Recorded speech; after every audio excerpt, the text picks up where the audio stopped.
Municipal ఎన్నికలపై BJP focus పెట్టింది. ఎన్నికల పర్వం మొదలైన నాటి నుంచి బీజేపీ దూకుడుగా వ్యవహరిస్తుంది. ఇన్ఛార్జీల నియామకం నుంచి అభ్యర్థుల ఎంపిక వరకు ఆచితూచి అడుగులు వేస్తున్నారు కమలనాథులు. విత్డ్రాలు, గుర్తుల కేటాయింపు పూర్తి కావడంతో ఇక ప్రచార వ్యూహాలను తమదైన శైలితో అమలు చేయాలని భావిస్తున్నారు. ఇప్పటికే కొంతమంది నేతలు ప్రచారంలోకి దిగిపోయారు. తమ పార్లమెంట్ పరిధిలోని ప్రచారాన్ని ముమ్మరం చేస్తున్నారు. బీజేపీ ఎంపీలు, ఎమ్మెల్యేలంతా తమ నియోజకవర్గ పరిధిలో ఉన్న మున్సిపల్ కార్పొరేషన్ ఎన్నికలను అత్యంత ప్రతిష్టాత్మకంగా తీసుకున్నారు. ఈ ఎన్నికల్లో అత్యధికంగా కౌన్సిలర్, కార్పొరేటర్లను కైవసం చేసుకోవాలన్నటువంటి వ్యూహాలతో ముందుకు వెళ్తున్నారు.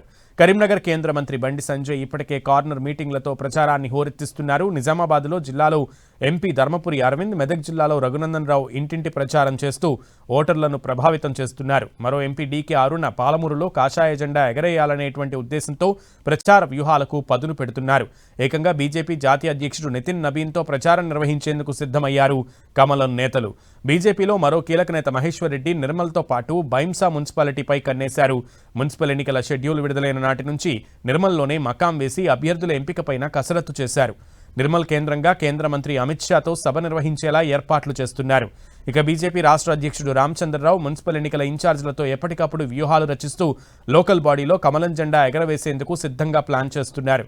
ఈసారి మున్సిపల్ ఎన్నికల్లో డబుల్ డిజిట్లలో మున్సిపాలిటీ, కార్పొరేషన్లను కైవసం చేసుకుంటామని, 4 డిజిట్లో కౌన్సిలర్లను కైవసం చేసుకుంటామని కేంద్ర మంత్రి కిషన్ రెడ్డి చెప్పారు.